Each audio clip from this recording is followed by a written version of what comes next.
Malcolm-Jamal Warner, dead at the age of 54 on a drowning accident while he was vacationing with his family in Costa Rica. Joining us now, Bomani Jones, host of the Right Time with Bomani Jones podcast, and entertainment journalist Segun Oduolowu to share their thoughts there. And Bomani, if I could begin with you, of course it was difficult, and he spoke quite publicly about this, Malcolm-Jamal Warner, when Bill Cosby was accused, later convicted of multiple cases of sexual assault. He was asked about it in a 2015 interview, and he said, he's one of my mentors, and he's been very influential, played a big role in my life as a friend and mentor. Just as it's painful to hear any woman talk about sexual assault, whether true or not, it's just as painful to watch my friend and mentor go through this. How did he handle it in the years since he left the show, just that the larger Bill Cosby controversy and scandal? I mean, I guess you would argue that he handled it about as well as he could, because it's not like what Bill Cosby did is something that he himself could answer for. And it's got to be super tricky, not only because Cosby was kind of a vehicle for the fame and what his life ultimately became, but also because specifically the vehicle that they were attached to was so attached to the idea of wholesomeness, and that this guy is like everybody's dad, and then you find out that your dad perhaps might be a terrible person. That's a rough go for anybody. And so I noticed for all the members of that cast, for us, Bill Cosby was just kind of he's not somebody we knew in general. He's just an idea. And so for those people, you're reckoning with the person you thought you know, the person that was actually there, and the idea that happened to be a vehicle for everything that happened in your life. So it's kind of hard for me to evaluate how anybody would or would not have handled it, because it's such a particular situation. Yeah, Segun, this is, I mean, we all know Malcolm-Jamal Warner for this role, right? But he also was so accomplished as a Grammy-winning musician. He had a recent podcast. He spoke out about being a black man in society and what that meant, you know, and that's a voice that's needed. And that portrayal that he brought was groundbreaking. Can you talk a little bit about the mark that he's leaving here? It's just incredibly sad when we think of what a young age he died at. Yeah, the passing of Malcolm-Jamal Warner is horrific. And, you know, I know Elizabeth Wagmeister and one of the entertainment reporters that you had on before, but culturally, and I think Bomani and myself can speak to this is like the loss of a family member, in that, look, I'm the child of immigrants, and my dad is a PhD, my mom is a therapist. Malcolm-Jamal Warner was the first time I saw somebody that looked like me and my brothers on television that my parents could relate to. The conversations that he would have on screen with his television dad were the same conversations about going to college and cleaning your room that I was having with my father. So his voice as a black man on screen, and then afterwards, just the man he was, the smile, the artist, the Grammy you mentioned. He was also on Def Poetry Jam.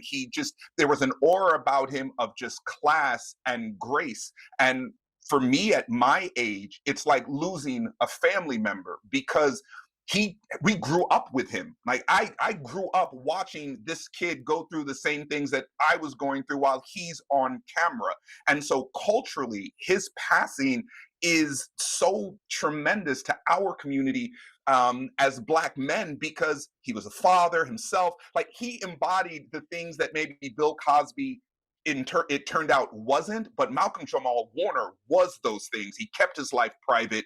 And so, again, I'm almost at a loss for words, because when I saw the news, I could not believe it. 54 is not only so young, but what he meant to me growing up, and to a great many of us, to see something like that, to see us represented, is so powerful. It's definitely a tragic loss, not just for the entertainment community, but the black community as a whole. We lost somebody that I throw it to you, Bomani. I grew up watching him and laughing, and my dad did the same thing. I brought you into this world, I'll take you out. He just did it with a Nigerian accent. It's such a good point that he, in his life, tried to live up to that wholesome image himself, Segun. It's such a great point. Sorry, Bomani, go ahead. No, I was going to say the dynamic that Segun pointed out is interesting, because my parents are both professionals. But the thing is, the Cosby Show comes out in '85. I'm 5 years old, so I don't have a recollection of the world without the Cosby Show. And so what was revolutionary for a lot of people, for me, was much more commonplace, because of the life they showed was more similar to a life that I recognize. Now, what I always find to be interesting, and not that this was that different from many sitcoms, but as much I'd never seen that before. And I know people that, because of what was displayed on the Cosby Show, and that conversation led to conversations in their own family. Bomani is right. This was an American character, because you don't be on the most successful sitcom in television at the time if it was only for one group of people. Malcolm-Jamal Warner himself, away from the camera, and I know you all mentioned it, led a very private life. He was kind of like the anti-star, and really didn't seek the fame, but was really an artist.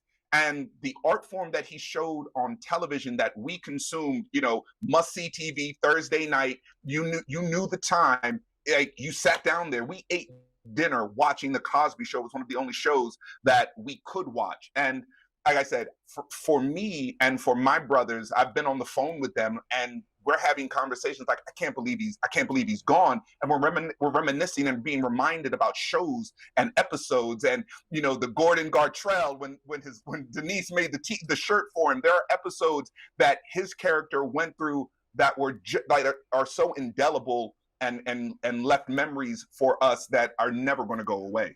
Yeah, I think it was dyslexia that he had, and I think of his early adventures, because it was early on in the series, with Cockroach, his friend, who was so memorable as well. Just so much warmth that he brought to that character, and so much of himself, clearly, that he brought to that character. Segun Oduolowu and Bomani Jones, thank you so much to both of you. Really, really appreciate this conversation, as I think so many people are feeling this, and our hearts go out to this family. That's the thing. A family has lost their father today, and our prayers with them. Yeah, thank you guys so much.